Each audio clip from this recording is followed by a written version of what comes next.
Hello, everybody. Thank you for sticking around after our tabletop simulator stream with Emma. Now we have a stream with Cyra, our operations manager at Gen Con, so a colleague Hello. of mine at the office. At Gen Con, you are normally the person that attendees don't get to see a ton of because you are making sure that everything behind the scenes works properly, right? Correct. So I do all the floor plans, I do all the ordering of all those tables you play on and the chairs you sit on. Normally, if you see me, it's because you're in trouble. Then you've broken a rule that I have to talk to you about. So yeah, it's good that you don't know my face. So you are joining us to walk through event registration, and we are going to try to show folks what it looks like to add events to your wish list, to submit the wish list, see what tickets you got, add more tickets to your schedule. In general, we're going to try to answer and demystify what tickets and event tickets at Gen Con mean. Correct. So why don't we hop straight into it? And I think it's helpful. So Jeanette and Marion and Dominic, I believe, put together a new page on the website. So Marcus, if you want to bring up the view of the Event Tome of Knowledge. This is something that they put up earlier today that tries to kind of orient people, because Gen Con Online is the first time we've done it online. There's a lot of people who may not have attended Gen Con in the past, who may not be familiar with Gen Con, or they are familiar with Gen Con, but they're not sure how things are going to work online. And this page should help you with at least the start of that orientation process. So it's going to cover a lot of what we're going to talk about today. So if you are one of those folks who likes to kind of read along at home while people are talking about something, you are certainly welcome to have this page up and kind of scroll through it. If anybody has any questions as we're going through this, just please pop them into chat. Marcus is in chat as best kind of worst, so you can tag him and he will collect the questions so we can kind of answer things at the end as we're kind of going through, because Cyra and I will kind of be focusing on a couple of different windows and trying to make sure that we hit everything. So the first question, Cyra, is going to be very simply like, what are events? Like, why do we have events? Or why do we have the tickets? So the badge for Gen Con gets you into the show. And for Gen Con Online, it's a free badge. All you really need to do is just click get a badge. You sign up for one, and you have a full access badge. We're asking that everybody who's going to, attend Gen Con Online gets one, so we know how many people came and who they were. But you don't strictly need it if you're just going to like watch Twitch or something like that. Yeah, we have quite a few things that will be available without a badge, like Derek mentioned, your the Twitch stream, our Discord server. Like there will be things that you can participate in without a badge, which is different from our convention in Indy, where you have to have a badge to do anything. You want to go in the exhibit hall, you got to have a badge. It doesn't cost extra to go into the exhibit hall, but you do have to have that badge first. Gen Con Online is a little bit different because there are things that you can do without having to register for a badge at all. And badges are free for Gen Con Online. Mm-hmm. Well, that kind of gets to what the magic of Gen Con is, at least to me, I think, and that's events. Yeah. That's kind of the special thing about Gen Con is that you can fill your weekend with games that you're going to play, or seminars you're going to go to, or workshops you're going to learn something at. And those events are really the key part of the experience. And those do require you to have a badge for Gen Con Online. Again, the badge is free. Many events are also free, but many events do have a ticket price. Sometimes it may just be $2 because it's just a minimal ticket price. But sometimes it may be more if the event organizer needed to charge more for their time to prepare, or they might be mailing you materials, or you might get a standing in some organization that they represent or something like that. So always check the price for the events that you're going to participate in. But a lot of them will have a price, and that is there to kind of control demand or access for seats. So if you want to play in a game, maybe it's with a celebrity, or maybe it's an RPG with a really good GM, or just any game, we want to make sure that people buy a ticket and then show up. And that's why there is a ticket price. But this year for Gen Con Online, we are donating a portion of that ticket price, basically after we've paid for credit card processing fees and stuff like that. We are donating that to I Need Diverse Games, a charity dedicated to fostering inclusivity and equity, across all kinds of gaming, both tabletop and video games. But hopefully that should kind of explain what the tickets are, because there is some confusion. I think a lot of people are used to attending a convention where they buy a badge and everything else is kind of just wander around or catch as catch can. Right. Gen Con is much more structured. We give you a lot of options to plan out your weekend if you want. Yep. So think about it in kind of two tiers. You have your base entry, which is your badge, which is free for Gen Con Online. And there are certain things that you can do even without that badge.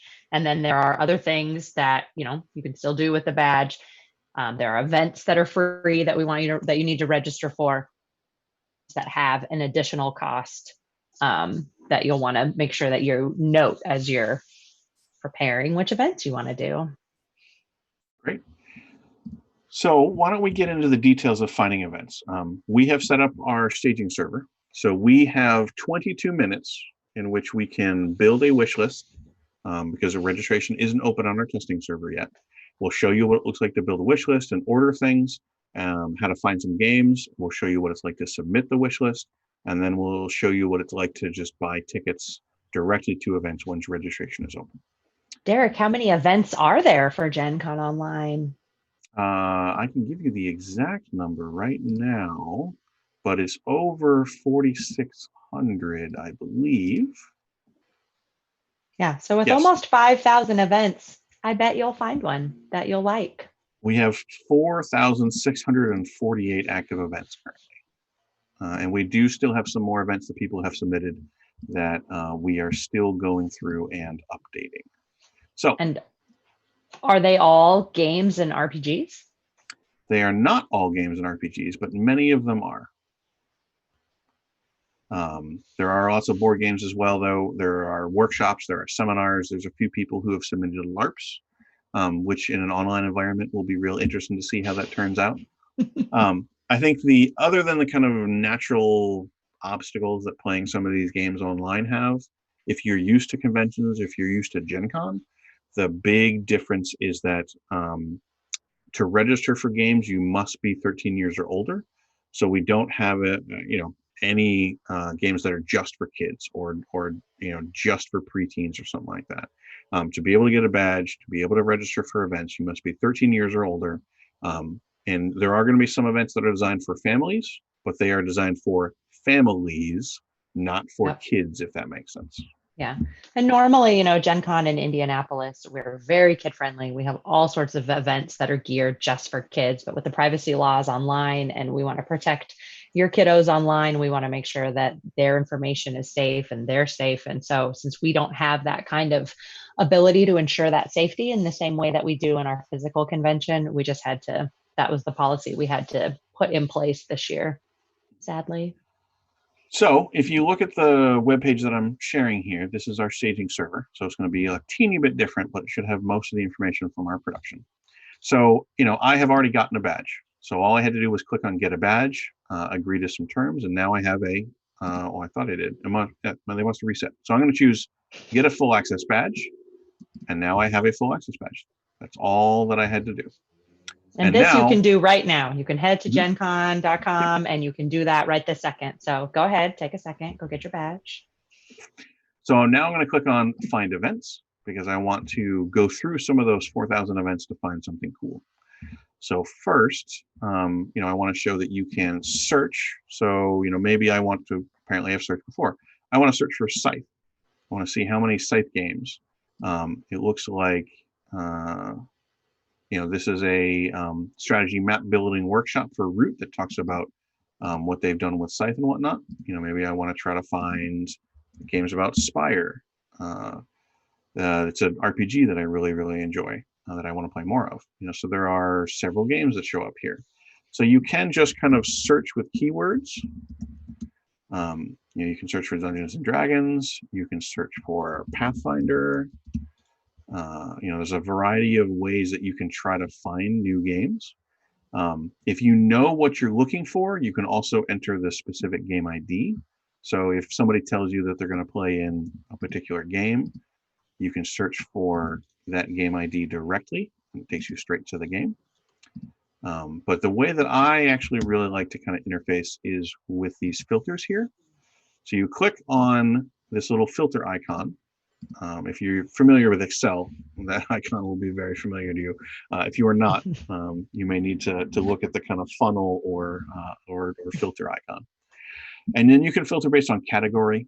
You can say, I only want to see role-playing games. I only want to see seminars, things like that.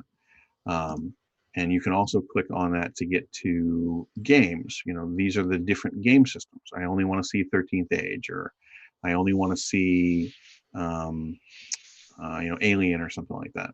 That's probably the Alien RPG. That may be a good filter. So, I've turned this on. Now it's only showing me the 3 Alien games that people are running.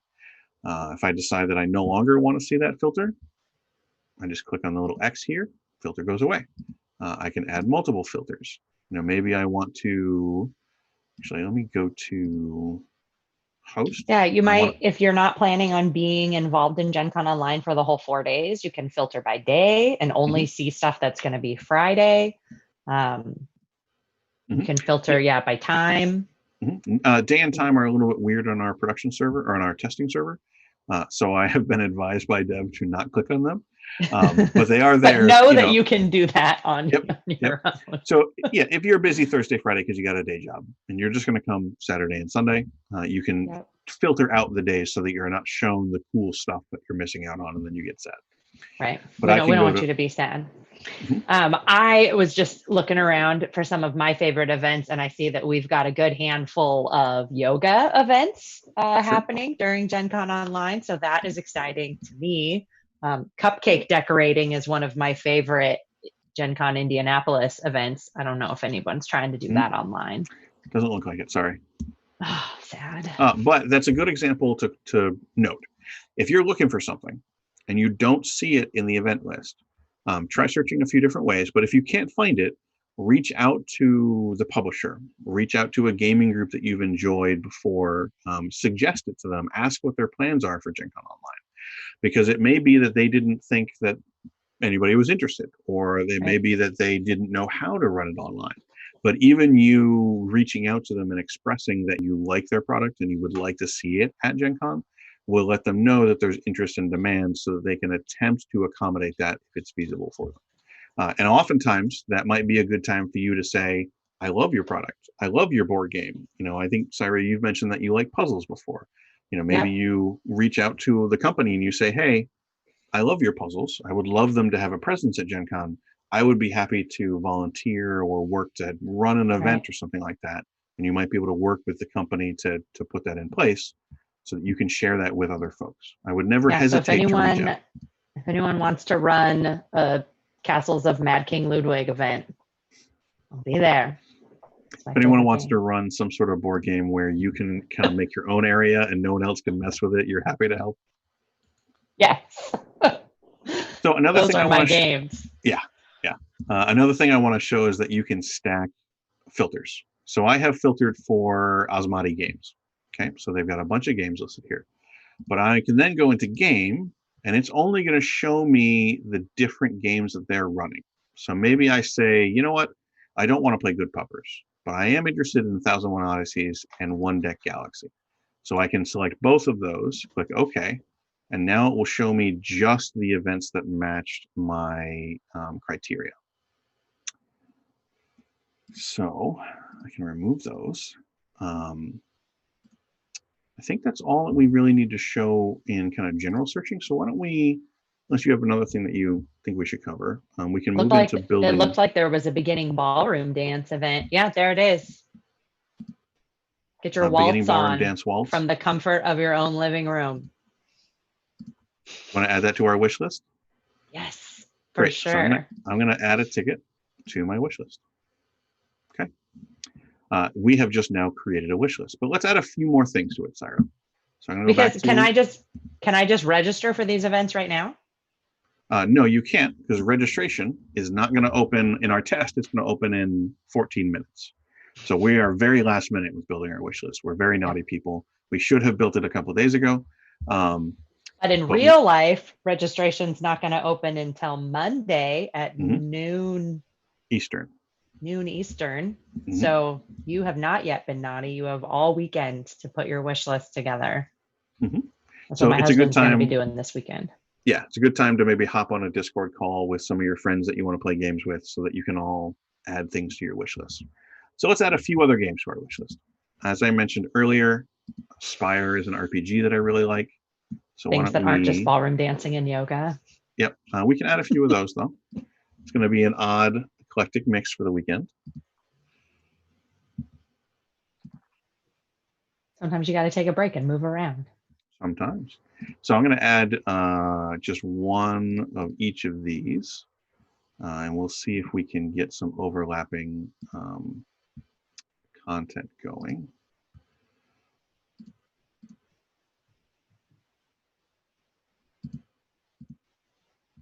Okay. What else do we want to search for? Do you have any idea? Do we have any trading card games on our wish list yet? We do have. We don't have it on our wish list. So why don't we see? There aren't a ton. Oh no, that's game. I need to get to Category. So I can go to trading card Yeah, games. so definitely make sure when you're looking at these that you look, peruse these categories a bit, because you'll, like we just did, like that will really help you narrow down if there's a specific kind of an event. And if you're like me and you want to do ballroom dancing and yoga, you're going to find that kind of stuff in the supplemental activities category. That's where you're going to find those, like, I need a break and I need to do something a little different. That's where I live when I'm picking all the events I wish I could do while I'm working the convention. Why don't we add Learn to Knit to our wish list? Love it. Do you have any other suggestions of things that you would like to hunt down?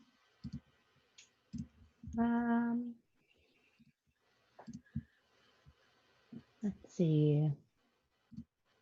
What other I'm gonna categories do we have in I'm going to there? add some Root RPG. Do I it. really I like the board game, and there's an RPG coming out for it now. So let's add that to my wish list. Now, can you put more than one ticket for an event on your wish list, or is it just one? It is just one. So you can add more than one ticket, but you can't add more than one ticket per person. And you're not going to be able to buy more than one ticket per person anyway. So at physical Gen Con, we allow people to buy 2 tickets under their own name because maybe they're going to have a friend, they don't know who it's going to be. But because all tickets for Gen Con Online are electronic, then everything is just one ticket to one account. So I can buy tickets for you, Cyra, if you and I have linked our accounts as friends. So I can show that real quick. If I go to my name and I go to my friends and family, and I were to add friends, I could search for your information in the system and send you an invite so that we could link our accounts, and then I would be able to buy tickets on your behalf. Great. You can do the reverse, and then you could buy tickets on my behalf. So a number of people. Can you do that in this wish list stage? You can. Like you notice if I go back to the wish list, or if I go back to an event, you can see that I have another name here because I'm friends with that person. I don't believe that they have a badge in the system, however, which is why I would not be able to add it to my wish list. If I try, it will just tell me that they do not have a badge for when the event runs. So then you need to call your friend and be like, hey, get your badge so that we can get these tickets all set up, get our wish list put together by Monday at noon Eastern when event reg starts. Yep. What else do you want to add to the wish list? Why don't we add one more event to it? Do you have any other ideas? You want me to search for puzzle, maybe? Sure. Let's see if we have anything happening there. I think we have a number of games that are like puzzles. But why don't instead, let's search for Ludwig. Well, this is as close as you're going to get, it looks like. This is an RPG called Castle Falkenstein, which I don't know if you would enjoy, but I would like to see you try. Yeah. Trying to find a spy. Let's do it. I'm up for trying something new. So we've added a number of things to our wish list. We've kind of gone a little bit willy-nilly, but we've added a few different things. So now maybe we want to see, what does our wish list look like? So if I go to my name here, I go to my wish list, and I see a few things. First, there's this big counter that says in 7 minutes, we'll be able to submit our wish list for processing. And you can see that we have, the So for ID. our friends following along at home, their counter should say 2 days and some number of hours. And yep, exactly. Okay. When that counter reaches 0, this button will be enabled and we can submit our wish list for processing. So that is an important note to remind people, is that the wish list is not going to be automatically submitted on your behalf. It's not going to, automatically engage and process and kind of spit out your results. You do need to be logged in at noon Eastern on Monday to submit your wish list. Well, if you go later, then you are risking everybody else getting in line in front of you. Sure. So one question I think that's come up a couple times is, how do you check to see how many tickets you've added to your wish list? If I had friended you and you had a badge and I added some tickets for you to my wish list, the wish list only shows which events you have in your wish list. It does not immediately show for whom those tickets are for in your wish list. So if I want to check, beginner ballroom dances on here, that doesn't make any sense. That's not the kind of thing I would want to sign up for. Who did I get a ticket for on my wish list? If I click on it, there's a check mark here that indicates, oh yeah, apparently it was me. I did want a ticket for myself. But if I had gotten tickets for both of us, or if I had gotten a ticket just for you, then I could go into that event detail, and whatever is already checked off is what I have gotten a ticket for, or what I'm requesting a ticket for. So the other thing that's really important here is that this wish list is going to be processed in order. Okay. So when my queue position comes up, let's say that I submit my wish list and I am number 103. Okay. So 102 other people are going to get processed. When it hits my wish list, or when it hits my queue point, it's going to go through my entire wish list before moving on to the next person. So it's going to start at the top for priority 1, and it's going to check to see, is there a ticket available for that event? Do I have a badge that is valid for that time period? And do I have any other tickets already that block me out at that time that I've already registered for? Yeah. So for Gen Con Online, you don't have to worry. Like, your Gen Con Online badge is good for all 4 days of Gen Con Online. But for Gen Con Indianapolis, when we have our in-person convention, you might only have a Saturday badge, in which case your Thursday ballroom dance ticket, the system would say, nope, sorry, you don't have a Thursday badge. But for Gen Con Online, you don't have to worry about that. As long as you've registered for the badge, which is not a real badge, obviously. As long as you've registered for your online badge, you're good for any events. So why don't we, this is our order that we added things in, but we can move them around. We can kind of reorder things as we need. So why don't we set up some intentional conflicts that we want to see how they're going to resolve. So first, my advice is put things in order on this wish list in the order that you most want to play them. So things that you want the best shot at, put at the top. Things that are your secondary, your tertiary, whatever options, your backup plans, put those lower on your wish list. So for example, we intentionally put a number of things at noon on Thursday, because that's when all events are permitted to start for Gen Con Online. It runs from noon Thursday through Sunday, 8 p.m. So I think I'm going to put the Root Tabletop RPG as my top choice right up here. So that means that now this is it's going to go in order. So it's going to check to see if there's, there's tickets for it. If there are, I'm going to get some. And then when it goes to Beginner Ballroom Dance, which is also at noon on Thursday, it's going to prevent me from getting a ticket to that because those two conflict. Yep. Okay. So then I'm going to look around and see where I have other conflicts. And this is why it's... Go ahead. Sorry, I was just going to say, this is why it's super important to make sure that, if you and your partner or your friend are going to be doing Gen Con Online together, you want to have your own separate registrations, because if you try to schedule events at the same time because your friend's going to do this one and you're going to do Book of Wisdom and your friend wants to ballroom dance, but you're just signing up under one person's account to make it easier, the system's not going to let you have those conflicts. So you just won't get your ballroom dance ticket. So very, very important that everybody who's doing events has their own registration. We don't permit you to double book yourself, with a few rare exceptions. There are some events that, because of their nature, you don't have to be there for the entire time. Or because it's a tournament, maybe you'll be eliminated in the beginning, and we don't want to block out your full day if you would not be participating in that event. But in most cases, you're prevented from double booking, even for free events. So for most seminars, you can't sign up to attend a seminar while you're playing an intense role-playing game, because you can't do both at the same time.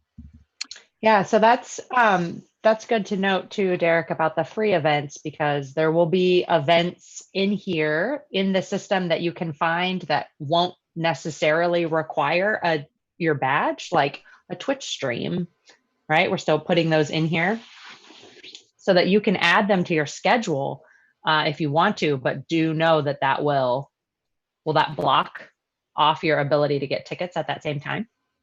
Yep.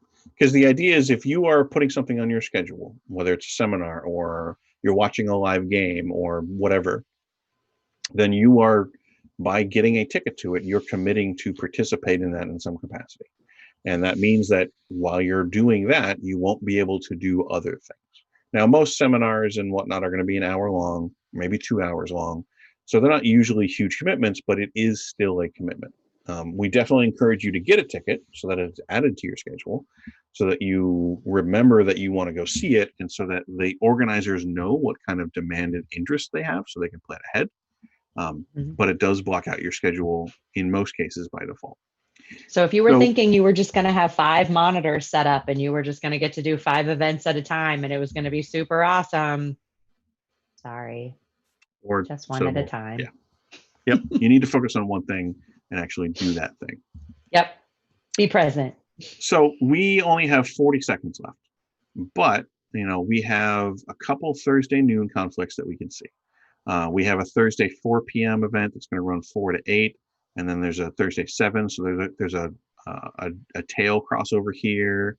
This Saturday event runs 2 to 6, but we have another event down here that runs noon to 3 on Saturday. So we've set ourselves up with a handful of different conflicts already. So I think that we can just wait the 10 seconds so we can see what this looks like. 10, 9, 8, 7, 6, 5, 4, 3, 2, 1. Quick. Right, so it changed. Slow. I submitted it to be processed.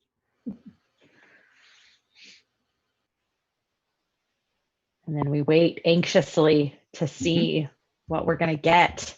Yep. It's very exciting. And eventually this will update to show you your position in the queue. And sometimes the queue number won't count down properly. Sometimes it will seem like it got stuck. But as you can see now, it updated. We can click here to view the results, or we can just say, screw it, we just want to see what's in our cart. And that addresses kind of another question that I see a lot of people ask, which is, will I have a chance to remove things that I got after my wish list is processed? And it doesn't automatically charge you. It doesn't automatically lock you in. It puts it in your cart. When it's in your cart, your spot is reserved, but you have about 2 hours or so to actually check out and finish that process. So why don't we see what the results were? So as you can see here, I got this event, the Book of Wisdom. Okay. I did not get a ticket to ballroom dancing because it conflicted with the Book of Wisdom. Sad. I did get a ticket to Spire because it didn't conflict.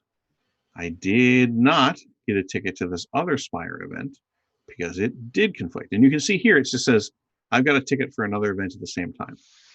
I didn't start with any tickets. So the only way that happened is if a ticket, an event higher up the list got my ticket, got my spot, basically. Yep.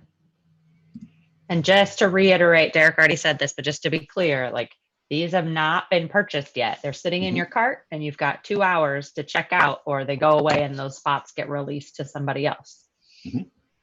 And then, you know, if I'm all done with this, I can click down here and just say remove all items from wish list, because, you know, my wish list has been processed. I don't need to save those anymore.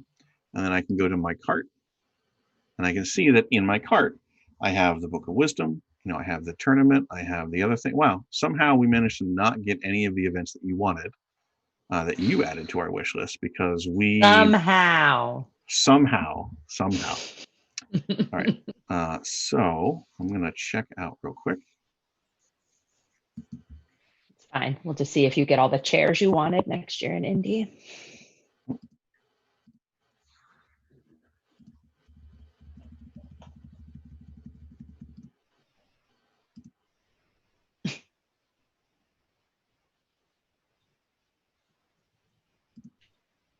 Well, it didn't like that.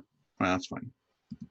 Well, I thought that's what we were using for testing. But anyway, I wanted to show what it looked like when things are added to schedule. Yeah, okay. So you can see that these are, this is my schedule. You click on your name, it'll be brought to your schedule page. These are added to my schedule, but you can see that this little cart icon indicates that they are still in my cart. So I have not actually completed the checkout process. But now that registration is open, we can show how things work when you just want to search in general.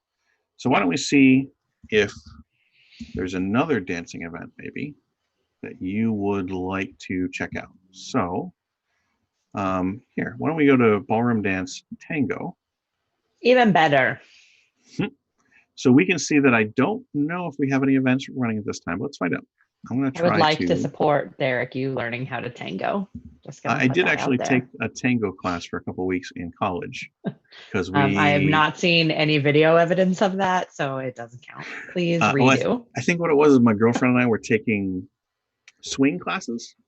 And if you miss, like, you know, dance classes, you can just go take another dance class to make them up, I guess. And we missed a couple swing classes, so we went to tango instead.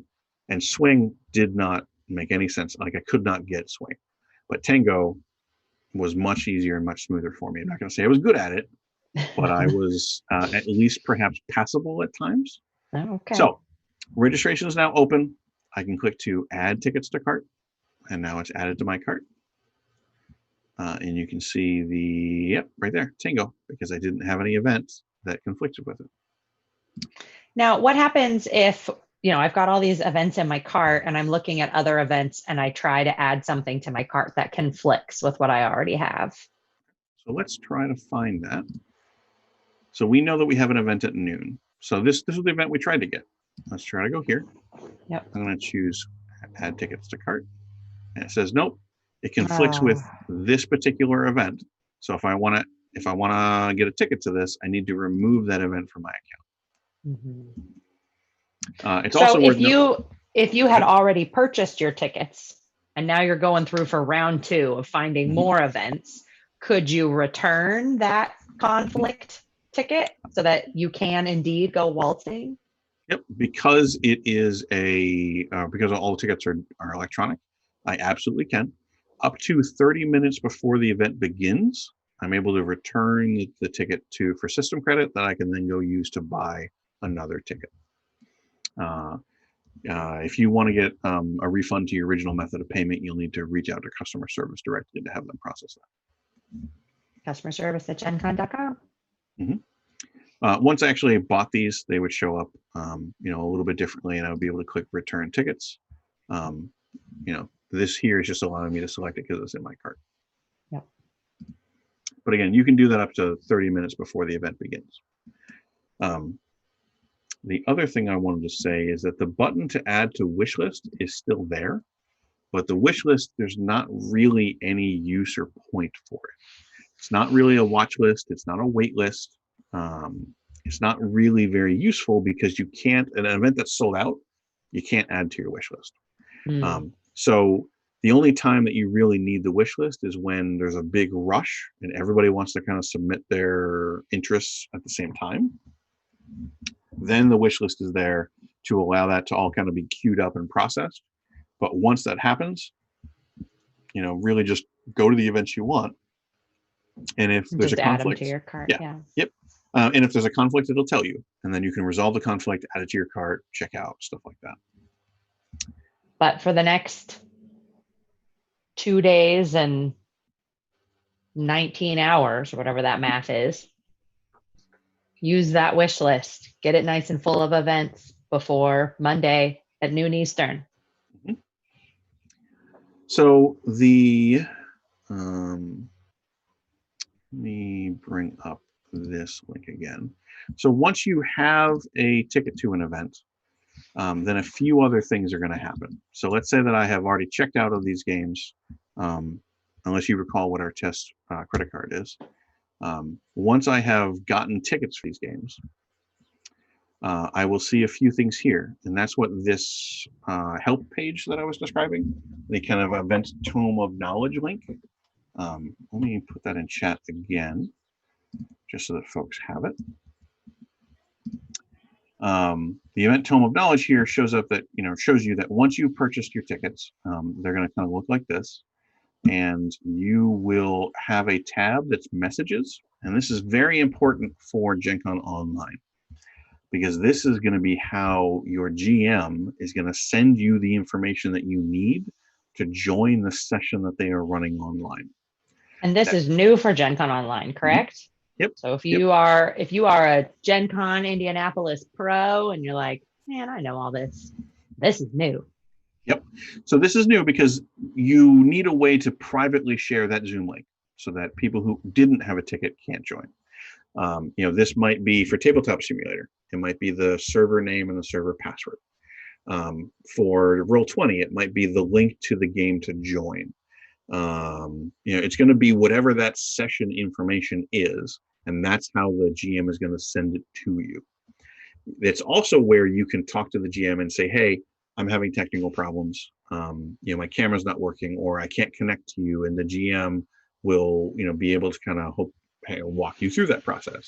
Or, if you're having trouble, they might have a Discord channel or something like that you can join to talk with them directly outside of whatever session you're actually supposed to be joining in whatever platform you're playing on. And then once your game is ready to begin, after that, remember that 30-minute window that you can use to return tickets? Once that has passed, 30 minutes before the game, you'll be able to see give ticket to event host. So that's the point where I'm going to play in a game that Cyra's running. I have a ticket to that game. I've logged into the server. She sent me the server information. I want to give my ticket to the event host. I just click on that, and my ticket is reconciled. I have now attended that event, so I count as having been there. That means that Cyra gets credit for me showing up, so that we know who played in what games and what games were popular. It also means that if Cyra had charged more for her event, she will get paid that amount. So, Cyra is an expert. I hear that she's a very good travel planner. Maybe she has a workshop for Gen Con Online that is how to plan your gamer vacation. And it costs like $10 for me to do this course with her and for her to give me her tips and stuff like that. That's Once we can travel again. Once we can travel again. So that gives me, valuable information that's worth her time, to put together. And I paid her for that. When I turn my ticket in, she will get paid that amount so that she gets the money that she deserves. And I think that is about, go ahead. Derek, you mentioned Tabletop Simulator and Roll20 and some of those other platforms that different event organizers might be using. I noticed we had a question in chat about, can you search by those platforms when you're looking for events? Not Roll20. I thought that search was supposed to handle the location field, but it seems like it does not currently. So we'll need to check with Dev on that. But another way to access a lot of this information is through a spreadsheet download, which we have a couple links that you can access. I believe where they're listed on our website, will be restored shortly, because it's not a thing that we normally have when we are not running the physical convention, basically. But there's a how to find events page that has a link to a spreadsheet that you can download that will have that information that you If can you just want to see all 4,000 events at once, somebody like me actually really there likes it is. dealing with it in spreadsheets. But that's because that's how I have to deal with it normally.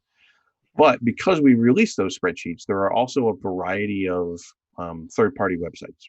Fans of Gen Con, a lot of them who are programmers themselves, will take that data and will build different interfaces, that serve their needs in kind of a different way.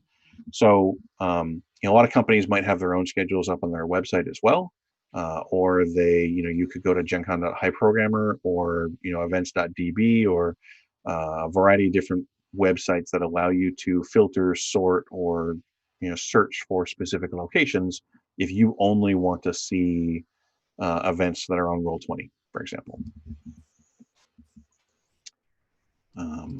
But I think that will bring us to the full summary of event registration, basically. Again, at this stage, build your wish list. The most common question I have, or I've seen with people with wish lists, is that they they want to know how the wish list is processed. Am I supposed to put conflicting events in the wish list? The answer is yes, you absolutely should. That's what it's designed for. You won't get double booked unless the event itself allows you to. The wish list is there specifically so that you can build everything that you are vaguely interested in participating in, and it will get you some of that based on what is available.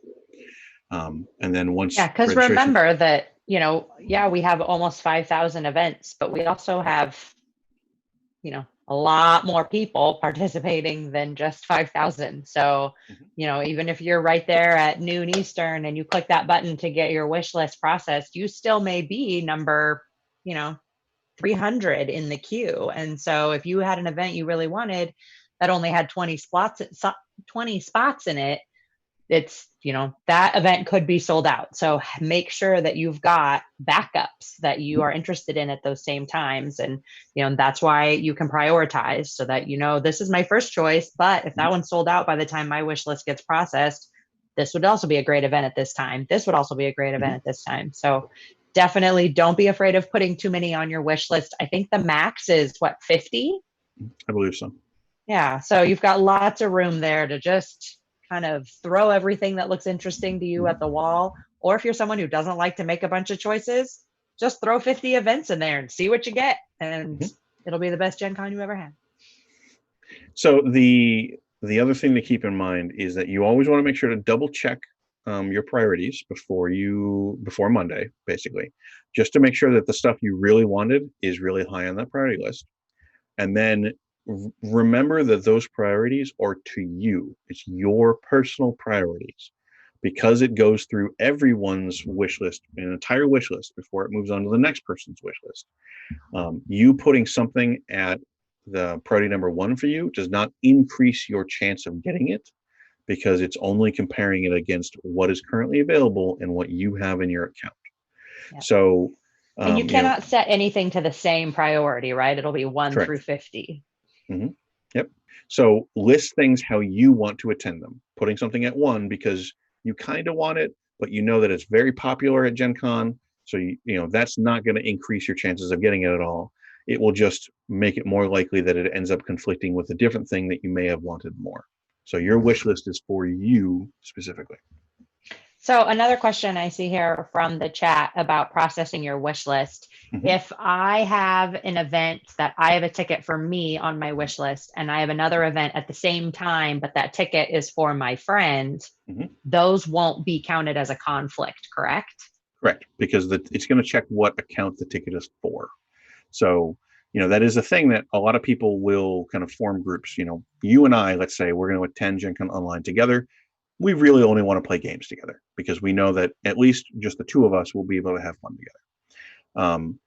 We might put the tickets for everything that we want to do in both our wish lists, so that chances are increased that if you get really lucky, that you'll get more of those tickets. But then when it comes to my wish list, maybe I'm at the end of the list, when it goes to try to add those events to our accounts again, it will see that we already have tickets, and it won't add those It won't events double book because us. correct. Now we just have to find games that you and I both want to play, Derek. Sure, we can find some somehow. There's got to be a few. Cyra and I have just very I like direct interaction games. Cyra does not. We talk often about the Venn diagram of things we like how it kind of looks like this. So there are a few more questions from chat that came up earlier that Marcus put into the agenda. So why don't we ask you, I'm going to ask you some of those if you want to try to answer some of them. Sure. So first, from M. Ruley, they say that they went through, found a lot of games they like. Lot of these already. We have, but it's important to kind of reiterate them sometimes. Sure.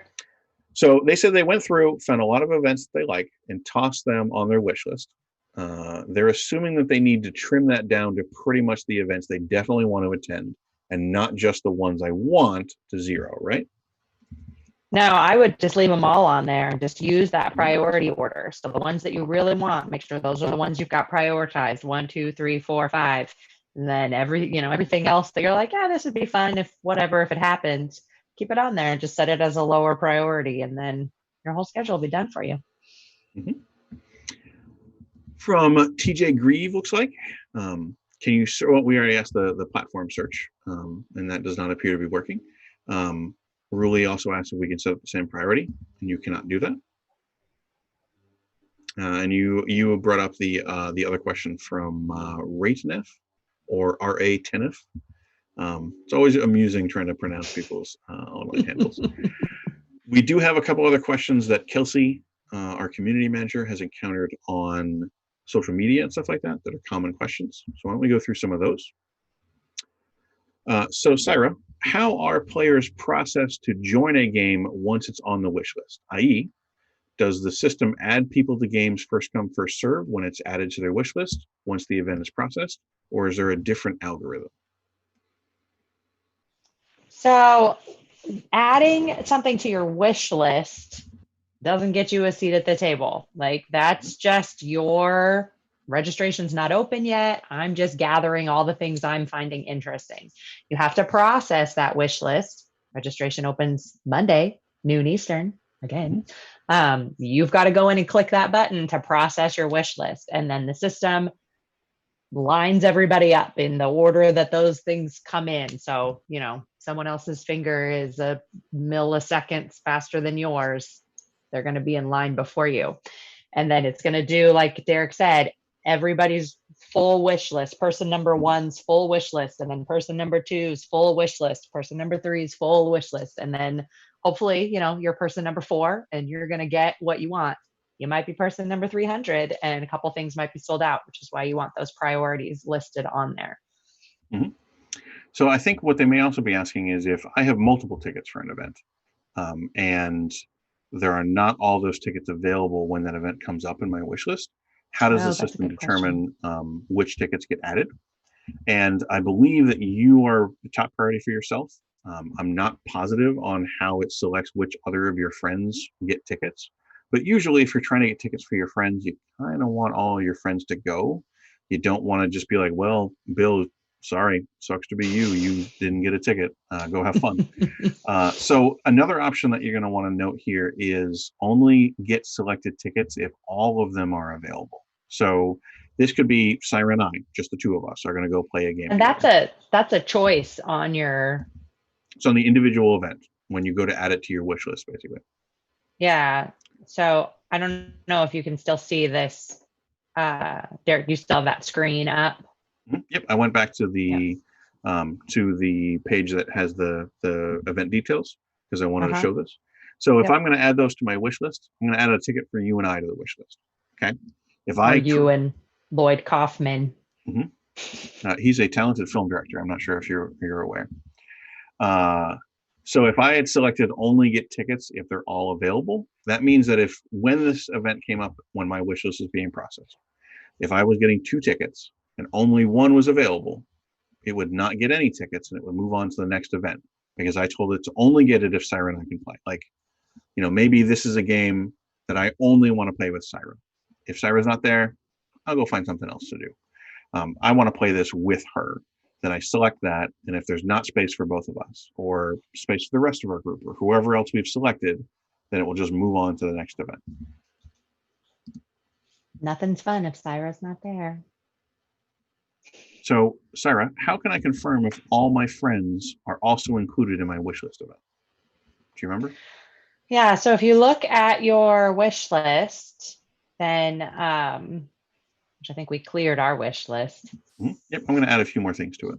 But if you look at your wish list, you're not going to see just on that whole wish list page which tickets you have and which of your friends, you're trying to get tickets for each event. So then you'll have to click into that event again, and then you'll see whether you're just trying to get tickets for yourself or for you and some friends or all your friends. Yep. So it doesn't show up when you're viewing the wish list when you click on my wish list. If you click on any of the individual events in the wish list, it will bring you to the event details page. That's where you'll be able to select, exactly which things you want to be able to, or you'll be able to click on it and see what tickets you've requested. Yep.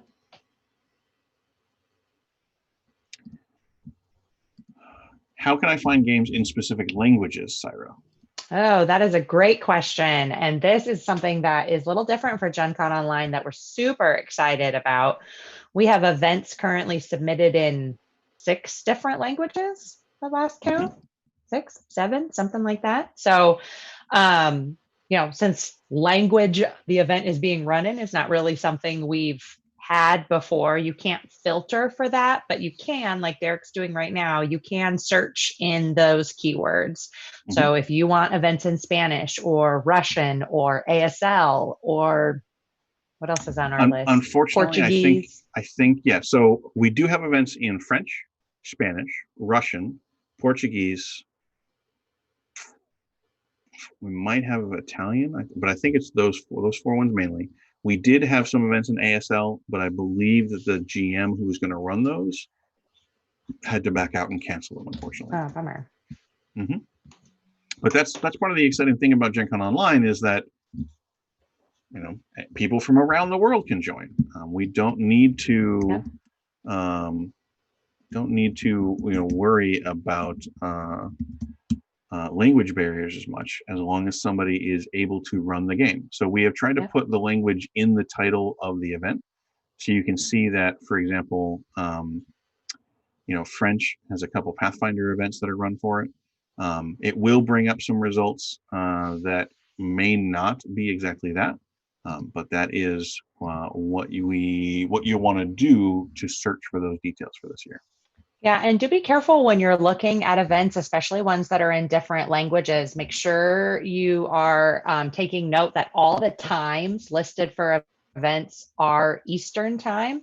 So, we have them running all night long. That hopefully is accommodating people in other parts of the world too. So, something says it starts at 3 o'clock in the morning. Remember, that's 3 o'clock in the morning Eastern. So it might not be 3 o'clock in the morning where you are. It might be just the perfect time for you.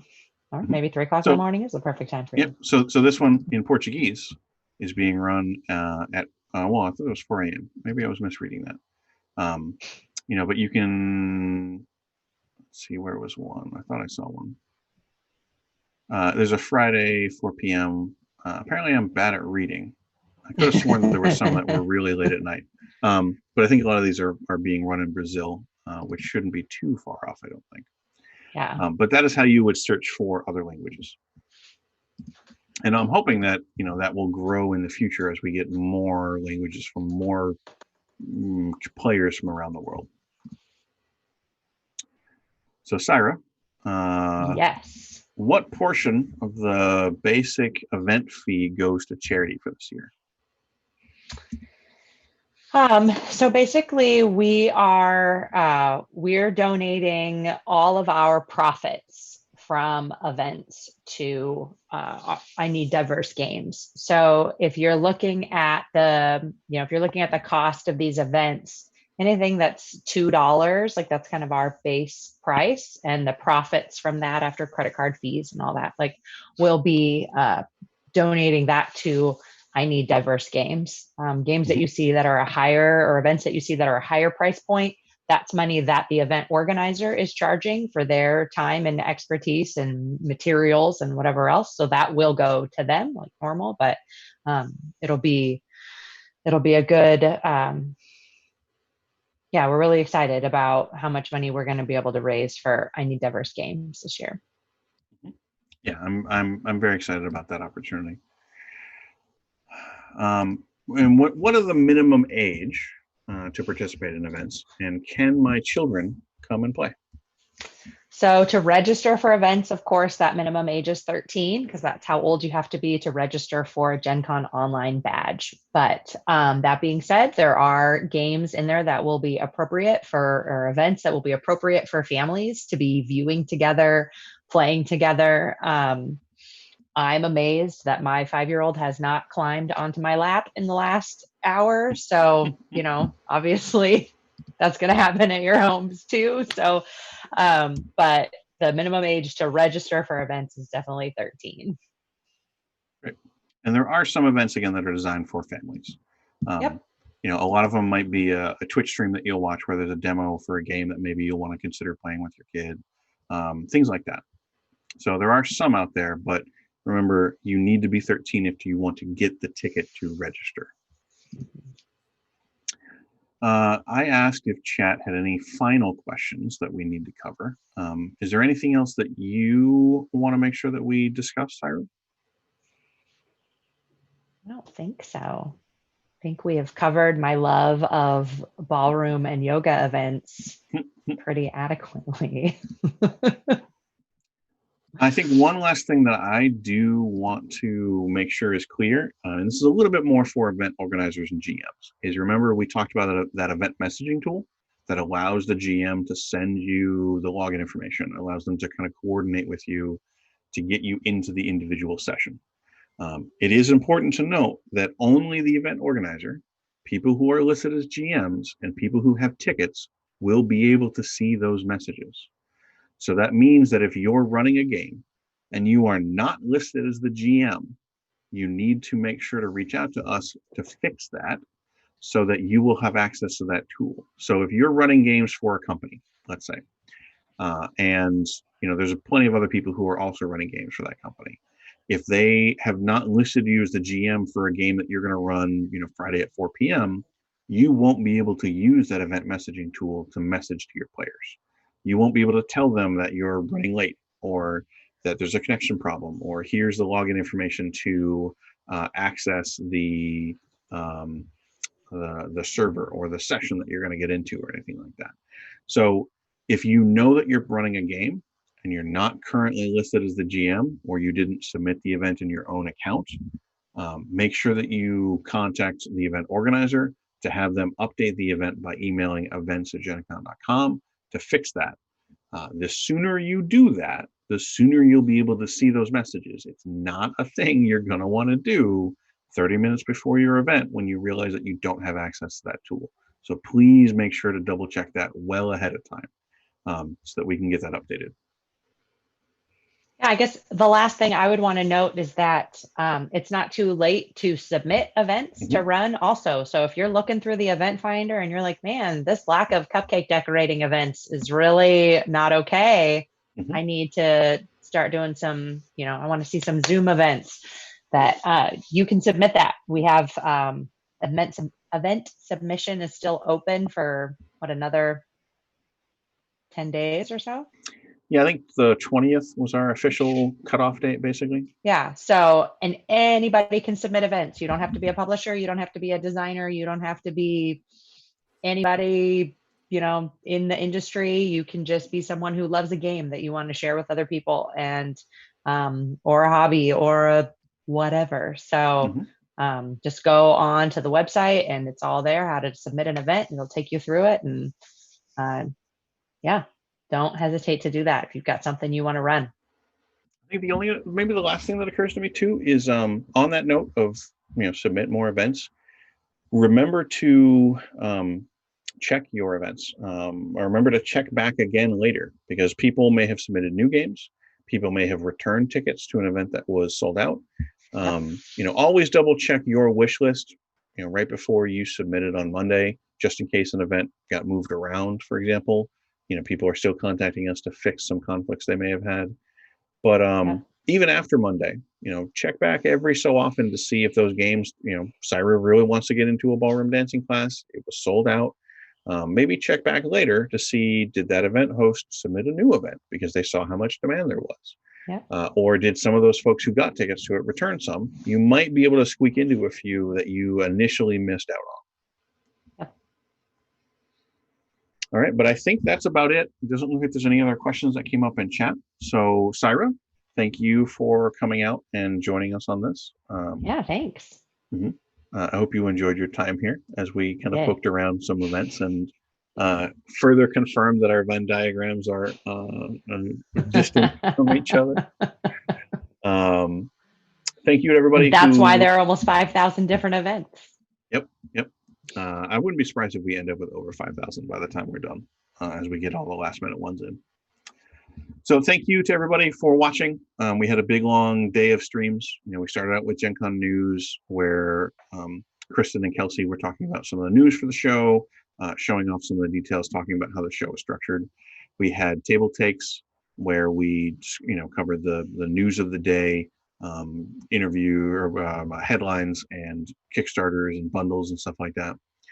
Emma joined me for Tabletop Simulator, where we showed people how that platform works and what you can expect if you're a player and some of the options you have if you're a GM. And I just want to reiterate there, if you are uncertain about any platforms that Gen Con Online might be using, we do have a YouTube playlist that you can go to. Just search for Gen Con video on YouTube and you can find the playlist for convention information. We have tried to run through just about every major platform we could find. Roll20 is the last one, and that is currently scheduled to be streamed next Wednesday, so you can join us for that. But if you're curious about how it looks like from a player perspective, that's what those videos try to cover. And then Cyra joined me just now to talk about how event registration works. So I hope that cleared up a lot of questions. But if you have any further questions, email us, email customer service at gencon.com, or visit our forums, and you can ask kind of old hands, veterans of Gen Con, how to do things, what the best practices are and stuff like that.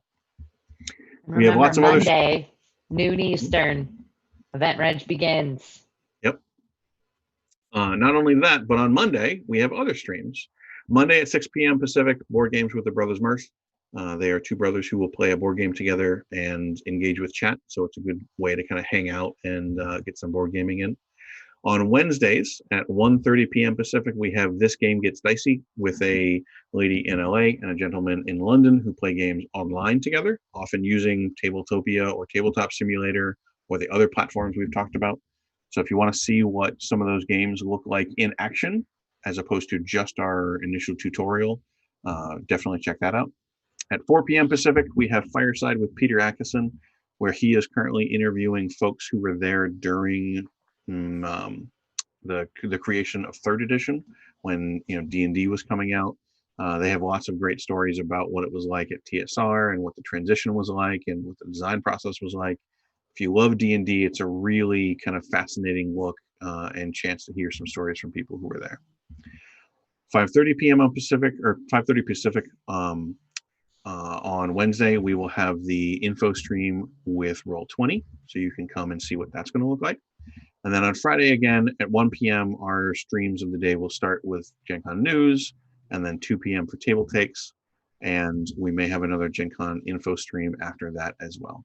So remember to follow us on Twitch, subscribe to our YouTube channel, turn on notifications, do all the usual things that you do to stay in touch with us, so that we don't have to come up with, so that we don't have to come up with some clever way to tell you it's your boy here again.